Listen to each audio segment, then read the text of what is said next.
Hi,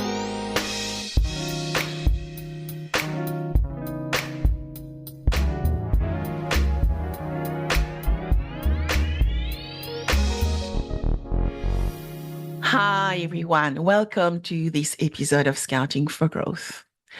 It is important to say and note that the exponential pace of technological change can feel dizzying, even for the most seasoned executives. Each innovation promises new opportunities while also posing potential threats that keep leaders up at night. How can you capitalize on emerging trends like AI while future-proofing your business? Well, this is the key question, actually. My next guest offers an insider's perspective, drawing on over 20 years working on the front lines of data and AI with organizations like IBM. Yes, like me. I'm delighted to welcome Rich Edwards, CEO of Mindspan, and former product leader for IBM Watson. Rich has a knack for demystifying complex topics like machine learning and getting to the heart of how companies can drive real business value. In our conversation, he shares a contrarian view. The biggest differentiation won't come from algorithms, but rather a company's first party data asset he shares. I have actually heard that a lot in recent weeks. So thank you, Rich, for confirming this. On this episode of Scouting for Growth, Rich will demystify AI and bust myths about where the real value lies at the data layer, not just the algorithm layer. He will share insights on how financial institutions can leverage first-party data to personalize experiences and stand out in a sea of sameness.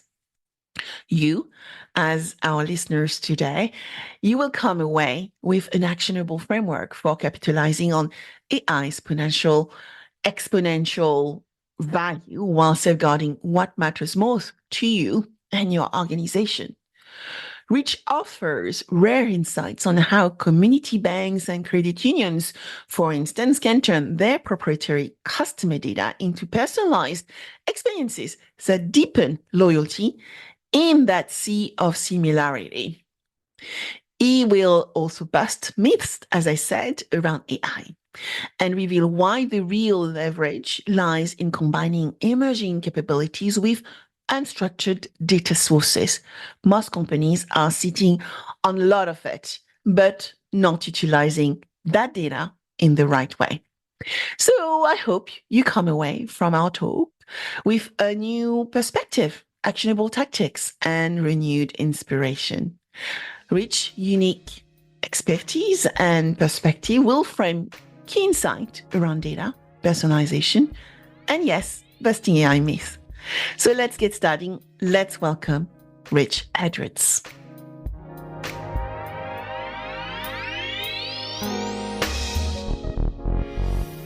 Hi, Rich. Thank you so much for joining me on Scouting for Growth today.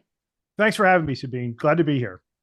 So, Rich, let's get started. I would love to hear about your career in data analytics. You have 20 years of experience working at the intersection of artificial intelligence and business strategy. Mm-hmm. And today, business strategy is changing drastically because of the trends we are seeing emerging, advancing around us. So how has this landscape shaped your career, your point of view? Where do you see the biggest opportunities today? Sure.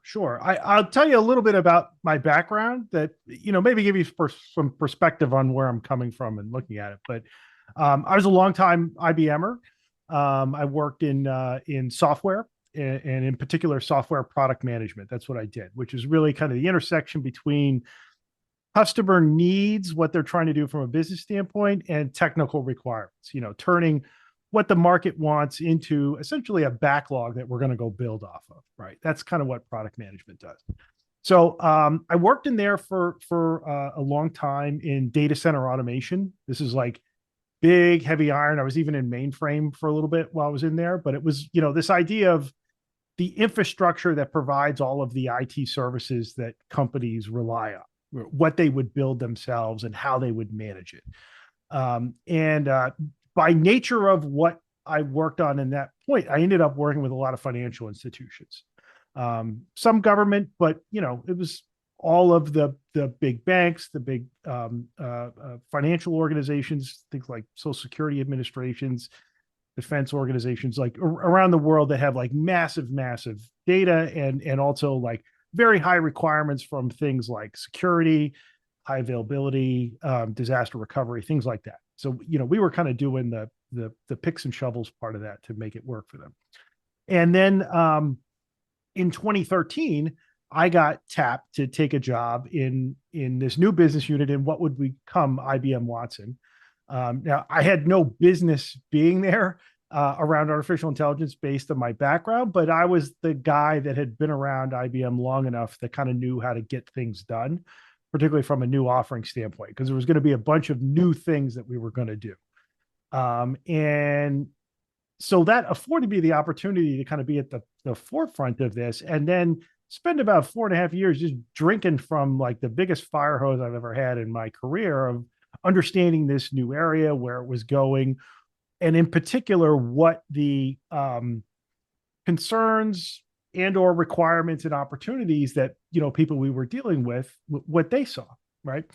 And because I was the bank guy, right, based on the last job, that's what I ended up doing, was kind of going back to a lot of financial institutions, government agencies, that people where there were going to be a high regulatory requirement and a compliance requirement around what they were doing, and like that concern around it. So that was kind of like the Venn diagram of where I kind of sat there. And then also just watching the evolution of kind of where this went for the past 10 plus years at this point. So that's kind of my background and where I came from. And I ended up leaving IBM in 2017.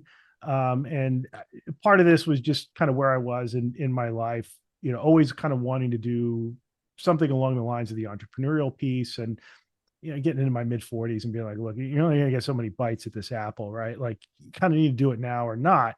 And my idea was that seeing where AI was going, where machine learning was going, that it wasn't quite a mainstream adopted technology yet, but it clearly was going to be.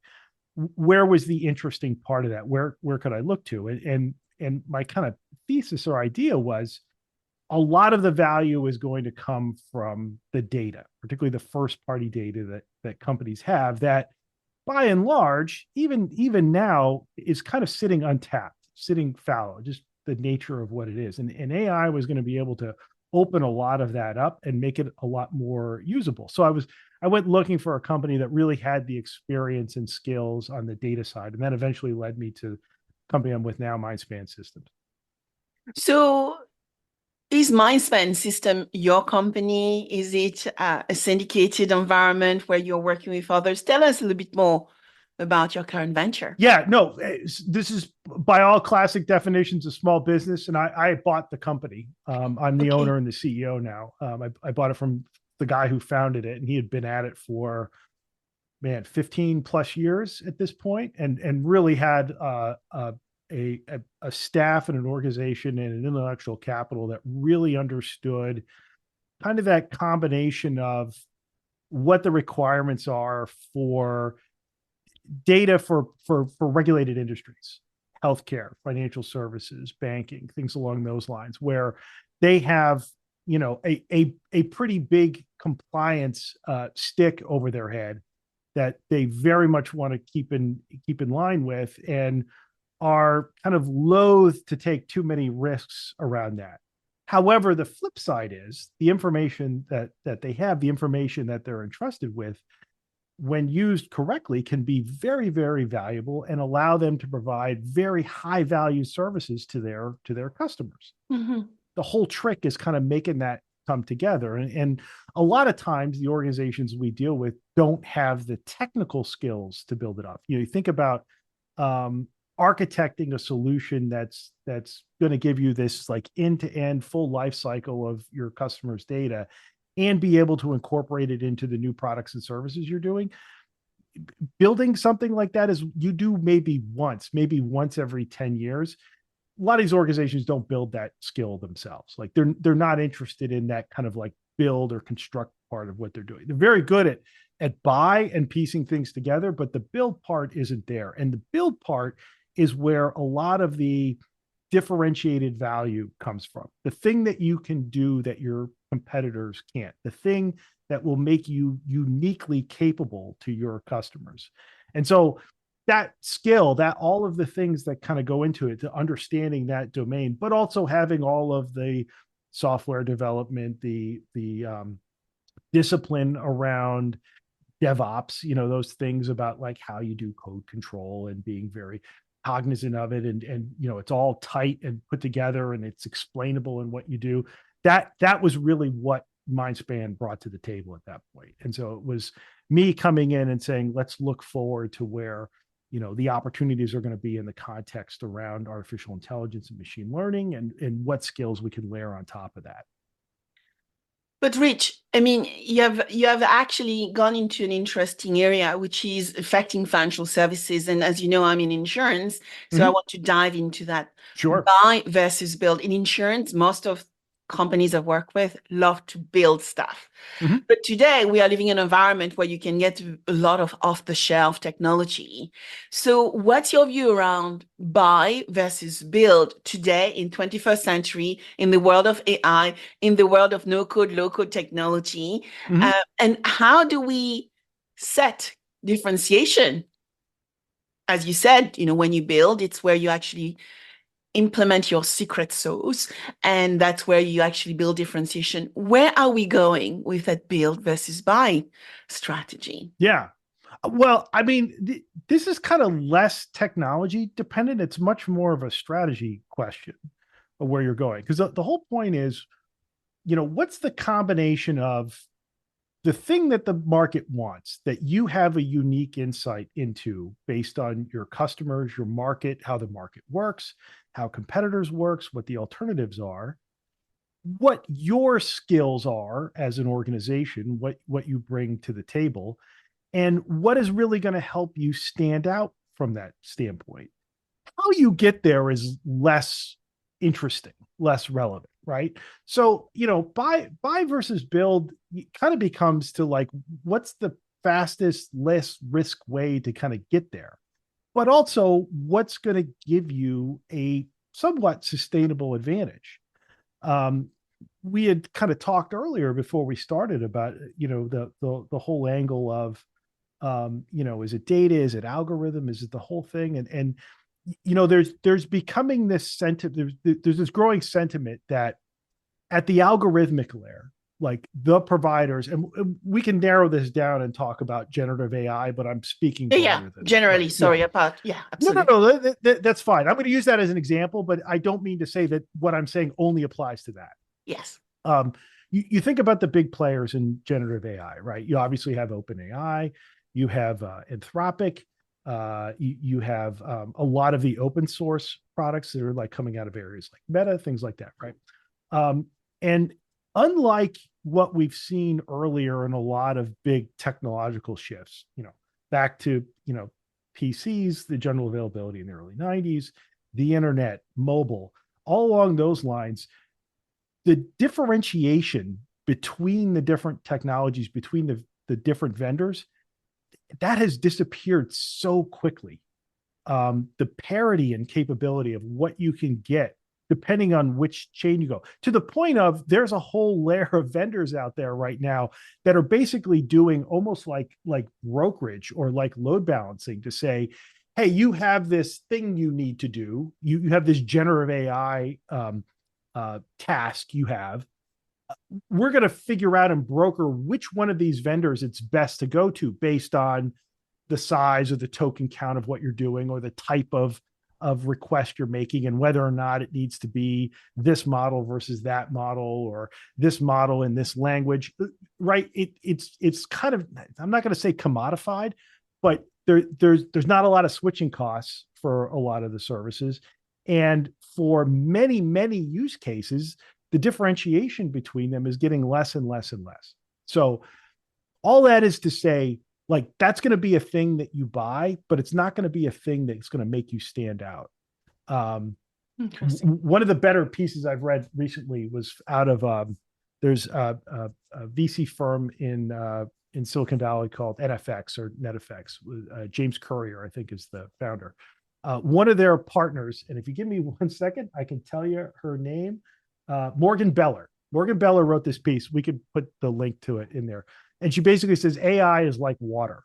Yes. And her point on that was to say the layer of being able to do use cases like generative AI, like, hey, here's my input, turn it into something that looks like a full blog post or a customized email or, you know, this type of marketing collateral, whatever the thing is, like that is no longer a differentiation for a lot of the use cases. And so if you're a startup and you're building along those lines, just understand like you need to switch from being I'm differentiated on my technology to I'm differentiated on customer experience, maybe, right? Yes. And the analogy she uses of AI is like water. She's talking about like how bottled water gets marketed, right? That it's the very definition of a commodity product inside the bottle, but what the bottle looks like, how it's positioned, all the things from how you go to market, how you make it easier to consume for your particular customer. It's got a straw, it doesn't have a straw, you know, all that stuff. That becomes way more important than necessarily the actual feature functions that you're providing inside your product. So that's that element of, you know, and that has happened very quickly. That happens super fast. That piece there. So this kind of gets to my point of, you know, the thing that begins to drive it out is obviously the experience side, but there's also the data that the end user, that the company or the business that's going to be deploying a solution, whether they build it themselves or whether they buy it, the data that they're using in that scenario becomes way more important, way more valuable.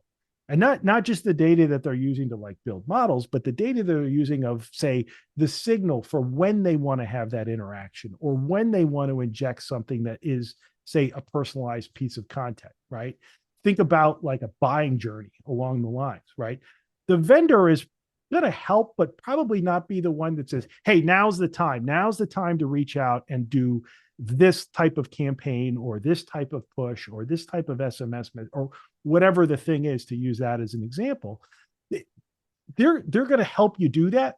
You're going to be the one that knows when to do it, has the background of what you know about that person, whether it's your history with them, their purchase history, how they've dealt with you, what their preferences are. All of that stand out and be special in that situation. And that's a thing that only you can do because you have the context and the information to do it. So that's part of the where I'm coming from on this standpoint. So. It's a great metaphor, because I was listening to your water example, because you know, Morgan's, it's Morgan Beller. I want to make sure I give credit. I'm not taking credit for that. Yeah. Well, water is so AI is like water, and you know, if we continue on that metaphor of water, it was interesting. You actually look at the packaging and the straw and all those things. Me being French, you know what? I am living in the United Kingdom and I buy water. And people would be shocked that I buy water. But the reason is I buy French water. Sure. And you know what? When I was very young, there was one specific water which represent health. And there's a lot of minerals in that water, and it's very difficult to find actually on the shelf in our department stores or even our normal grocery stores. So I get it imported from France. But then it is interesting, like the metaphor, because it is about differentiation and it's about uniqueness. It's about what the product makes you feel like, what you believe the product should actually bring in your life, amongst other criteria.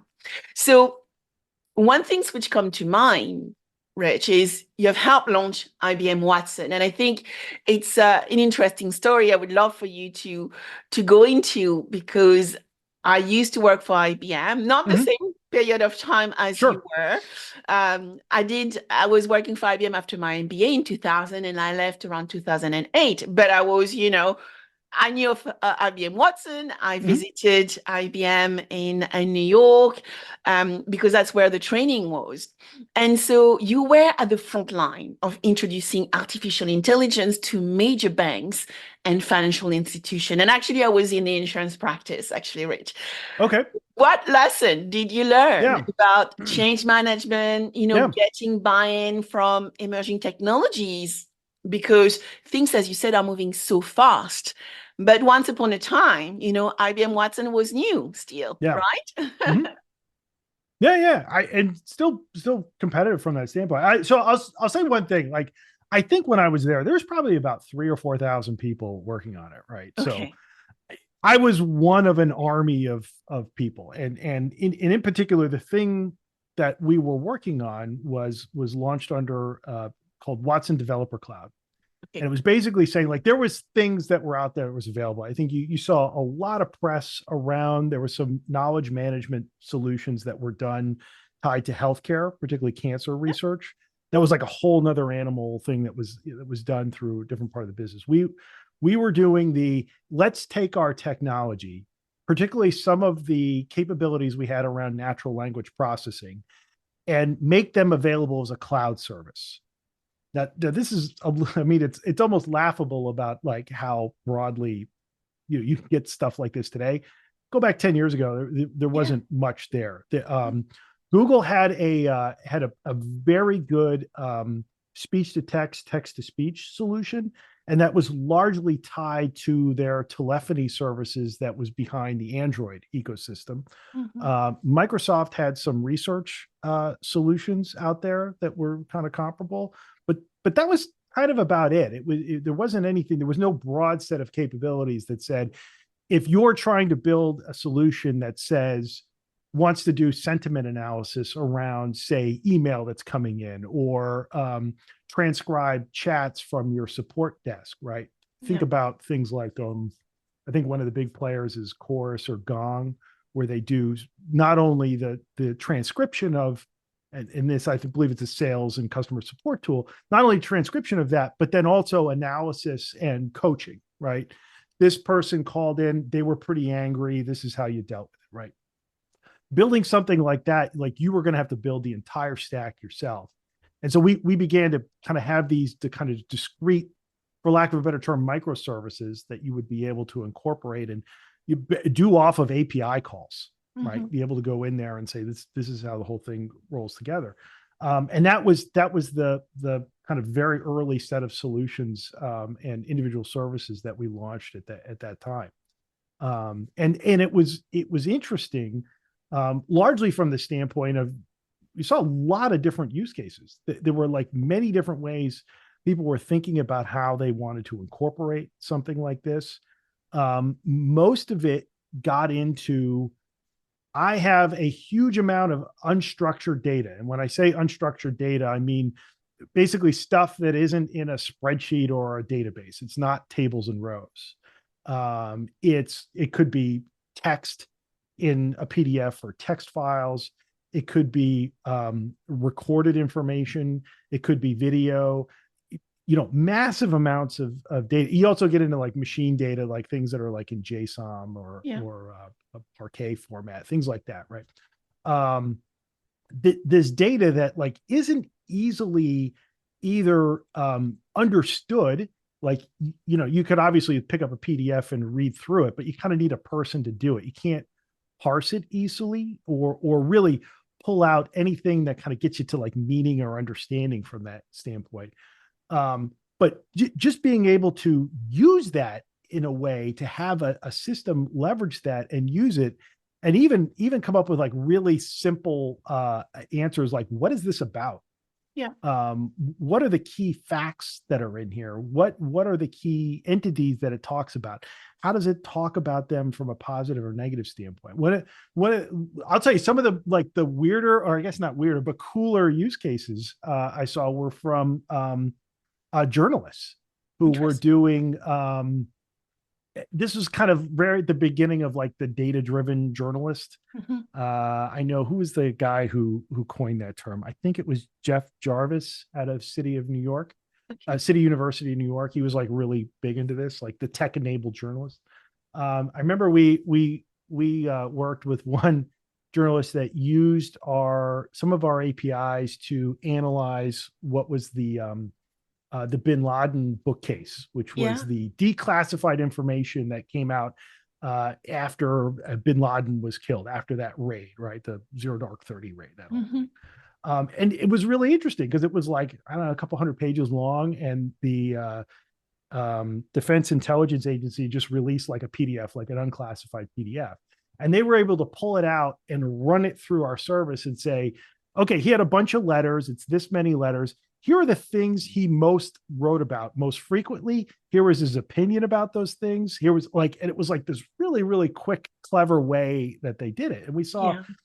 a lot of people kind of doing things like that, where it's like, I need a shortcut. I need to be able to kind of get to this very quickly and not have to spend Yep. hours and hours and hours of parsing it. And I can have somebody do it who isn't a domain expert, who doesn't know the subject matter enough, but they can do the analysis, they can do the summary and bring it. A thing that is almost like trivially easy today with, tools like ChatGPT, you had to write some code to kind of make that happen then. But it was, you kind of saw the beginnings of, this is a really functional and capable tool, or a set of capabilities that can be, put into a lot of different use cases in a lot of different scenarios. And having those conversations about, we would like to do X, and begin to break it down into, well, there's really like 12 elements to this, and how can we talk about that? And that's where you really get into this interesting buy versus build discussion, right? Yeah. What do you Yeah. kind of want to do on your own? What do you want to have packaged together? When you start throwing in layers of things about, cost and compliance and being able to have auditability of what you're doing, like that, then you can like actually have like a cogent conversation and look at it from we're going to go from A to B, and there's like 6 steps that get us there. What do we care about? Where is the risk? Where is the delay or the cost of either money or hours or time or whatever it is? Like that, then you have like a really meaty conversation, and you begin to see this fanciful of idea of, magically tell me everything that's going on in this data stream, to, oh, this is how you actually do it, right? And Yeah. these are maybe some of the trade-offs you need to make at that point. It's interesting because going into these examples, when you think about buy versus build, but Mhm. just the example you shared around the world of technology, it's interesting for me because, we have a lot of conversation right now, as you know, with the new world we are entering, without talking about just generative AI. It's just artificial intelligence. It's now, you can use the technology at the business layer. For me, Mhm. generative AI allows a business user to use the technology without requiring technologists behind the scene. Yeah. And your example around the journalist is bring a lot of ethical and responsibility questions. And I think it's important for us to dive into that, because I do believe generative AI and the capabilities which are offered to us allows us to do things much faster. R&D, research, Mhm. right? Instead of spending hours deciphering papers, PDF, we can now have instances and have private instances of generative AI to actually say, ask questions. What are Right. the main themes I need to Mhm. remember from that paper? Can you look at that paper and tell me uh, what is, the total size of the market, right? You Right. can actually question. Mhm. So it allows you to move faster to achieve an outcome. And as a writer myself, I actually use the capabilities to help me, instead of sending it to one of my researchers to spend hours to find me the answer so that I can write the article, I can question things myself Right. between 8 and 10 o'clock at night. I said, okay, I need to get my head around that topic. Help me, please. AI system. But I would love for you to go into ethic of AI and responsible AI for a moment, because I think from the comment you made around, how a journalist already many years ago Yeah. was already able to question the data, right? Mhm. Now we can do it even better.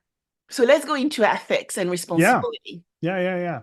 I'll make one other point really quick on that, because you said something that is like a key thing when we start thinking about use cases and what is this whole thing, AI and all that. The one joke is, anything that we can do today is machine learning. Anything we can't do yet is artificial intelligence. The difference between the two is pretty blurry, but old joke. One thing I talk about when people kind of say, can we do this thing, or we're like interested in an AI project or something, I said, the best analogy to think about this is AI isn't one thing. Science fiction and kind of how people think about things, like, IBM's Deep Blue or the Watson Jeopardy challenge. Like, they think of like this tremendous monolithic thing that is kind of all knowing and does, all the pieces together. And in reality, it doesn't work like that. It's very much these component little pieces that work together, that kind of work along either in a pipeline or a flow, or, how things get handled. And I always say, look, the way to think about this is it's much more like the summer intern, the person that comes to you from university, who is diligent, is eager, can follow instructions, is literate, can write, but doesn't know anything about your business, your background. They have no context or experience to base off of, but can answer simple questions. So you think, I have this report. It's a report about, our industry, or it's a competitor report, or, it's something from the government on legislation. Here, read this and tell me what it's about, and tell me what the key facts are. And here's 3 things about our business that may or may not be relevant to that. Tell me if that is tied to that at all, or what the relevant facts are. They can do that. They will be very good at it, right? Great. Write me a short email about that I can send to our board as a preamble, as part of my notes that we're doing next. They can do that too. Now, imagine you didn't have one summer intern, but you had 100, and they were very easy to coordinate and work together. And you could give instructions to all 100 of them, or all 1,000 of them, or all 10,000 of them as easily as you could that one. That's a good mental model for thinking about like what the potential is, or what you could do. And you think about, like, we tend to work with financial institutions, banks a lot. One of the things they'll say is like, look, you might have a small branch that has maybe 5 people working in it, right? There's a supervisor, maybe 1 or 2 tellers, and somebody in the back end. Those 1 or 2 tellers, what if they each had like 10 assistants, right? Not other tellers, not anybody that's that intelligent, but somebody that could run and do tasks for them, that could look up that customer that's sitting in front of them and help them do what have they done before? What are they potentially interested in? What could we offer them next? Let me handle some of our compliance things. In the US, we have all these things around anti-money laundering and know your customer regulations that, even the first line interaction tellers have to take care of and look for. Have them do that for them, even if it's a backup or a check, right? You begin to think like, this is a superpower that you can kind of give the people that are most responsible for that interaction or that experience that your customer's having. So Yeah. that's the first piece. But the ethics. I think this is an important piece, right? Please. Yeah. No, this is a very, very important issue. And I think one that we as a society are basically stumbling into around this. You've seen things like this before around healthcare, and in particular, the extension of credit. Areas where there's a lot of information, particularly PII, or personally identifiable information, that's out there about people that the businesses or institutions they do work with have about them, that could be misused or exploited in some ways, right? In the U.S., there's a lot of regulation around healthcare information, that it be kept private. The HIPAA regulation is the big kind of catch-all term for it. There's some different elements of it in there that are applicable to like different level providers, but that's one of those things where they've said very clearly, here's who's allowed to even possess the information, and those that possess it, here's what you're allowed to do with it. Here's what you're not allowed to do with it, right? And it has this element of both permission and prohibition. Yeah. And I think it's important to begin to think about that, because there's a lot of stuff we haven't even thought of yet, right? These kind of weird use cases where somebody is going to fall into some horrible Black Mirror scenario because we didn't think of it. So there's an element of, that you're allowed to do it in this context, but here's some things that you're explicitly not allowed to do, but also we're probably going to append that list. And one of the areas that you kind of see that this has probably evolved the most is around facial recognition. Yeah. Where that kind of started out, where it went, where you saw different different uses of it. I think the use, particularly in China, was most alarming to people and led to the biggest backlash and Black Mirror pullback on what's allowed and what's not allowed. It's, at least in the US, it is still somewhat controversial. It's kind of turned into a political third rail, particularly for law enforcement agencies, what they have and don't have, and what is the extent that surveillance is being used to enforce crime, not just as a record of something that's happened. So all of this kind of you can kind of boil all this down into the idea of governance, right? And governance kind of means different things, but when you think about data governance, it's very much that idea of data is a valuable asset, just the same way anything else on your balance sheet is, right? Yeah. Financial instruments, cash, gold, Bitcoin, whatever you want to be, right? It's something that has this element of it has a stored value to it, but there's also a cost in keeping it as well. Yeah. It's intangible asset, right? Absolutely. Yeah. Yeah. And it's one of those things that requires a level of care around it that isn't just protection, right? For a long time, you think about PII, compliance was nobody ever gets to touch it or use it, and we're scared to death of it going anywhere. Okay, that's one version of that, which is basically saying we're just going to avoid the stick. Winning here is not getting fined. That is a version of it. However, there are plenty of legitimate, legal, morally defensible ways in which data can be used to provide better service to your customers, better service to the people that expect you to provide that service to them, right? Which means you have to go into this area of saying, well, I have to manage something and we have to use it in a way where there's some risk. How we do it, how we treat it, where it goes, where it doesn't go, where might it leak out. And this is particularly fraught with particularly generative AI systems. There's a lot of control measures that are being in place where for a long time, I'm trying to think, what was a really good example of this? Okay, biggest commercial bank in the US, one of the biggest banks of the world is JP Morgan Chase. Yep. And they had this great interview.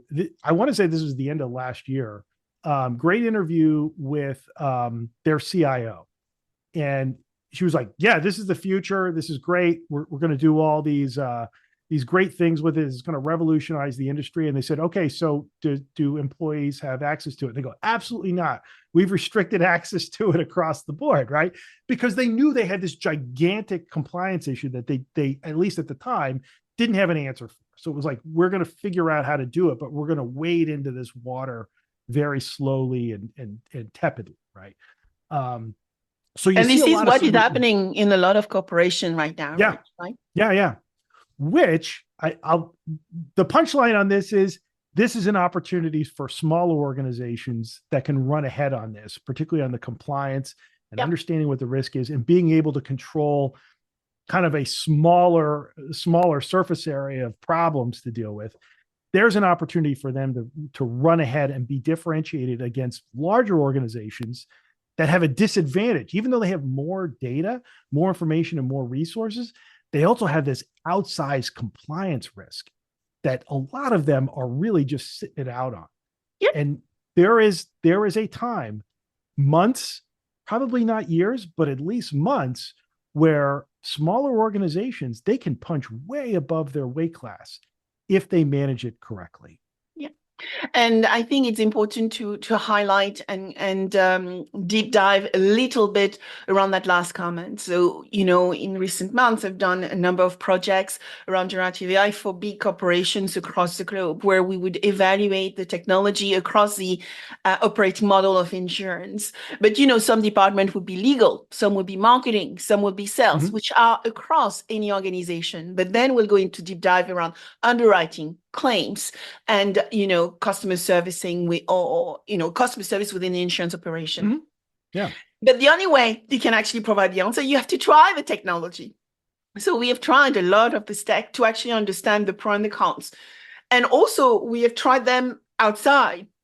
And it's interesting when you actually see people who can see you are using generative AI capability.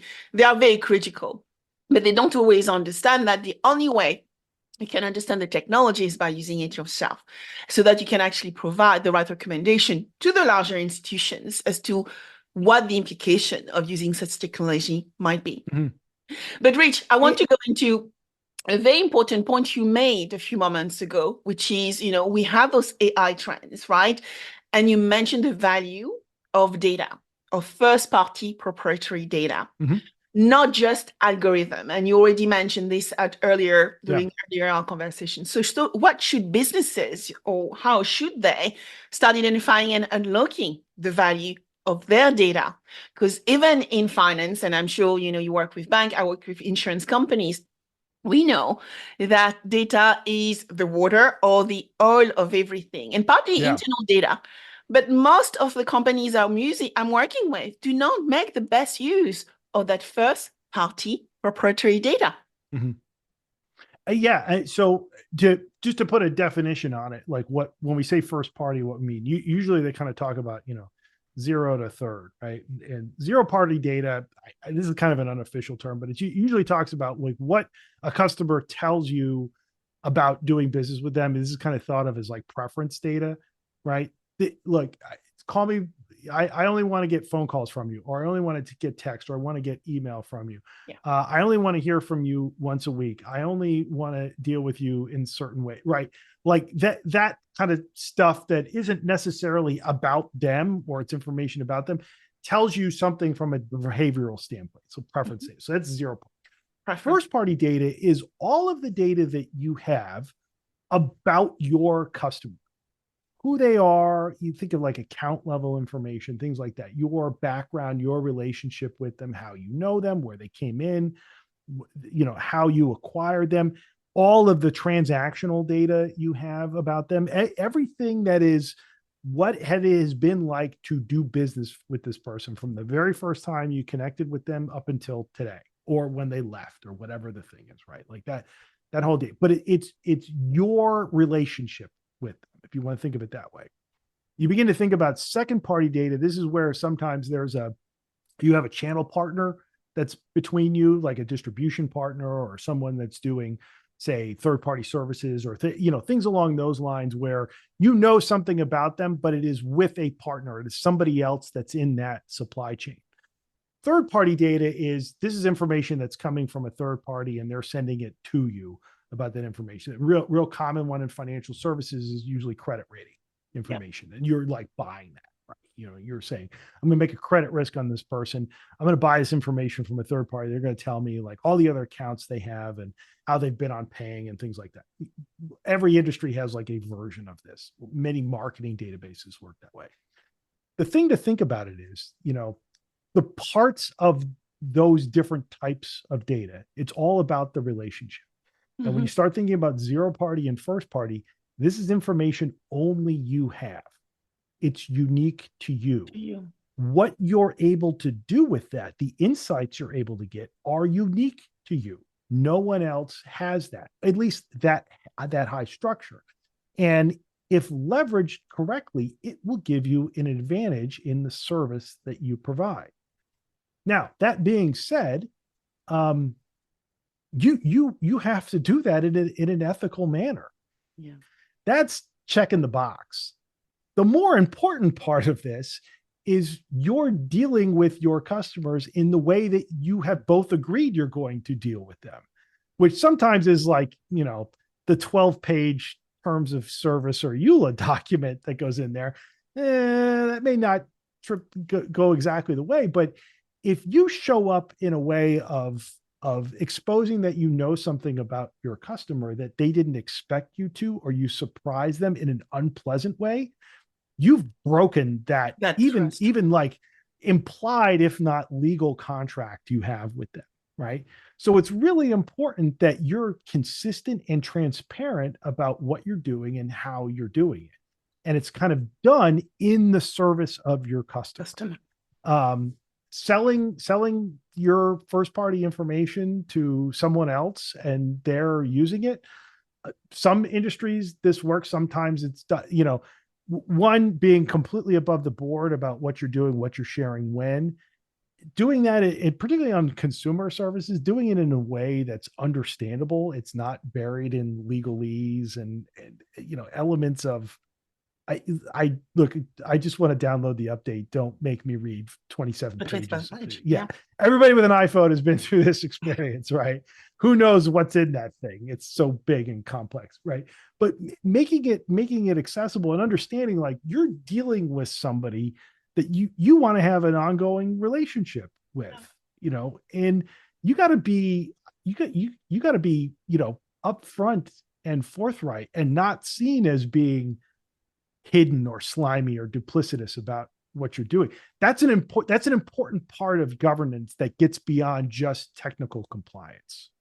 Absolutely, Rich. And partly when you actually look at the statement you just made, it goes into the theme of personalization. And to personalize, you need that core data. Mm-hmm. You need to treat your customer right to yield this unique customer experience, which mm-hmm. for me, what do you think are the new capabilities businesses need today to make that transition from old world to new world and actually personalize offering by using this great data and this great technology coming to us, but still do it in a responsible and ethical way? Yeah. And there is not an easy pat answer to this, right? Like I said, you're kind of wading into these waters that, are a little murky at points. Yeah. But again, as a smaller organization, that's an opportunity for you, because there's plenty of large organizations that go, too much risk, I don't want to deal with it, too hard to do, right? Okay, here's your opportunity. Can you better serve your customers by doing it? I'll give you one practical example. And again, it's a moving target. We'll kind of have to see how it goes, right? So you think about like marketing material, particularly marketing communications, right? I don't know where to attribute this to, but somebody made the claim that said, look, in a very short time period, probably much faster than we think, anything that's written down will be written once for the receiver. No one's going to receive the same a mailer or an email or a text message that is, generic. It will all be customized to you, for you, in your context, based on this customer's coming from, right? The company that's coming from, based on their relationship. Yeah. Again, using that first and zero. We call that a segment of one. And so Nesbest action segment of one. Yes. Right. And I learned this doing my MBA in 2000. So we were dreaming about the segment of one in 2000 already. Which was at that point impractical or flat out impossible to pull off. Correct. Right? Unless you had, say, that college intern that was sitting there writing every single one of your newsletters that went out. Well, you know what? You can kind of pull that off today. That is within the realm of possibility. But back to the point there, right? Why this is seen as hard. And so let's think about generative AI, right? Yeah, this is a generative AI use case. One version of this is I take all the information that I have about this customer, this scenario, and I run it through, say, OpenAI, or I run it through Claude with Anthropic or something. And it's going to give me back something that's pretty good. The problem is I've probably exposed information that I have about them that I may or may not have either the legal or ethical ability to do that, right? And that may get leaked elsewhere because you don't know exactly where it goes. They make a lot of promises about what gets trained on and what doesn't. We'll kind of have to see how this plays out. I think there's a lot of legalese in some of those promises. So we'll have to see. There's plenty of examples of data that was inputted in a different context, used in a training or a model drift correction, showing up later as output, right? So the fact that it's not completely explainable or at least auditable should give everyone pause on that, even from an ethical standpoint. Now, that being said, I'm not saying sit on the sideline and do nothing, right? That there's techniques and there's procedures you can go through to get some or maybe even all of that benefit without giving up that data. One example in generative AI is a process or a technique called RAG, or retrieval augmented generation. And what this says is it says, okay, what I'm going to do is take a first stab at what my output should be. And we'll use a scenario of, let's say this is a chatbot on your site, right? Somebody comes in and they go, hey, I'm having this problem with my order. How do I process a refund, right? And you want a chatbot to probably get 80-20, right? 80% of the time it should give them like a good answer. 20% you shuffle it off to a real person, right? Yeah. But it's, this is kind of a speed and cost savings and this kind of UX, right? This element of selling bottled water that you're trying to do here, right? So one version of this is I take all the information that I have about this person, about their background, their transaction, and what our, say, processes around, requests that come through there. I run it through there and I go, what's the best response to give this person, right? And comes back. The other one is I do this internally.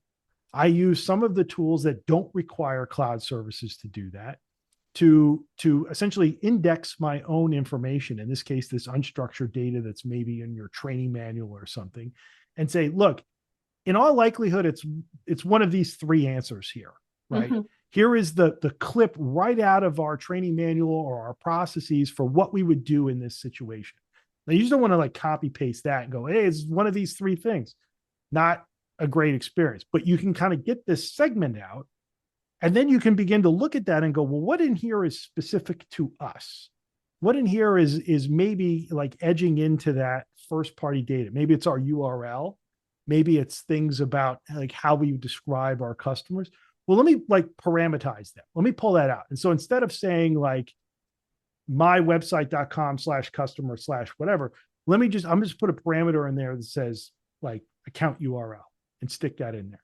And anything that might be tied to that person, let me just put a parameter in, right?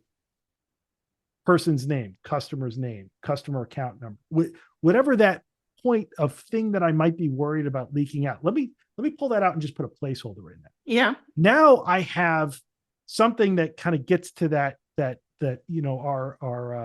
our college intern scenario, right? I have a generic version of what this response should be. It's probably one of these three.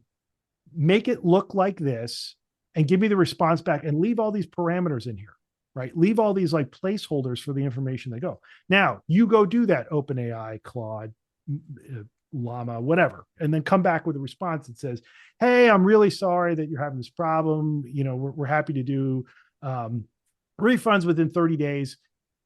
Person's name, go to this website, put in your order number, all those things, right? And then you have this like fairly well formatted response that all you need to do is find those parameters and stick them in there. And this is a use case that's pretty well done. Now, there's actually a programming language, I believe, called Liquid around this that will even like look for things like you're going to put, say, there's a place for a first name and you don't have a first name for this person. Well, I can just put like customer or hey you or something, right? So it still sounds right. It still is going to read like natural language and flow and be smooth, but it's handling all these like replacements and customization in there.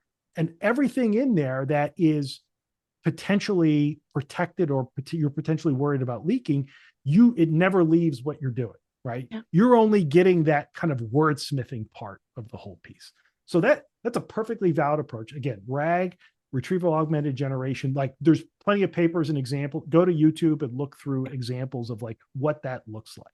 Yeah. That's an example of wading into that water, right? Taking advantage of it, being able to provide the value without just completely giving up on the compliance side. That's superb.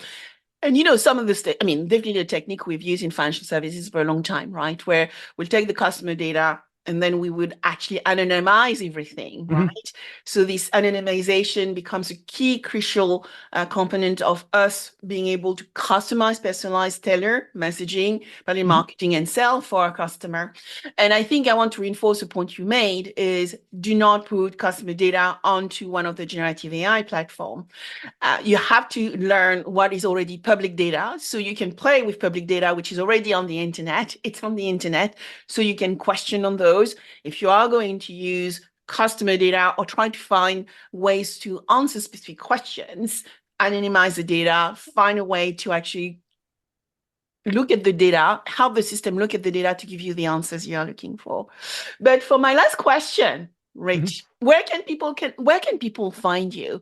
I mean, you have such a rich set of insight, and I'm sure many people will want to reach out, ask you questions, find ways to engage with you. What should they do? Yeah, my company's Mindspan Systems. We're at mindspandinc.com. You find out about us and how we do. We have a blog where we kind of write about a lot of these areas, these situations, these problems. We also have a podcast where we talk to kind of smaller community and challenger banks about like how they're dealing with it as well. That's called Behind the Vault. But if anybody wants to reach out to me personally, I'm on all the socials, but most active on LinkedIn. You can find me there. I'm Rich Edwards. So my very, very last question for you, Rich, is what would be your last word or words of wisdom that our listener could take, remember as they think about you? I think it's going to get back to that first party data, right? The biggest thing that you can kind of think about here is the data that you have about your customers, your markets, how you do business is going to be an increasingly valuable asset for you, and one that you're going to more and more be able to differentiate what you do as an organization, what makes you special. It's not going to be the only thing, but it is definitely, I'm long on first party data. It is going to appreciate in value, unlike I think anybody imagines right now. Wise word of wisdom. Thank you so much, Rich. Thank you for joining me on Scouting for Growth. Thanks, Sabine.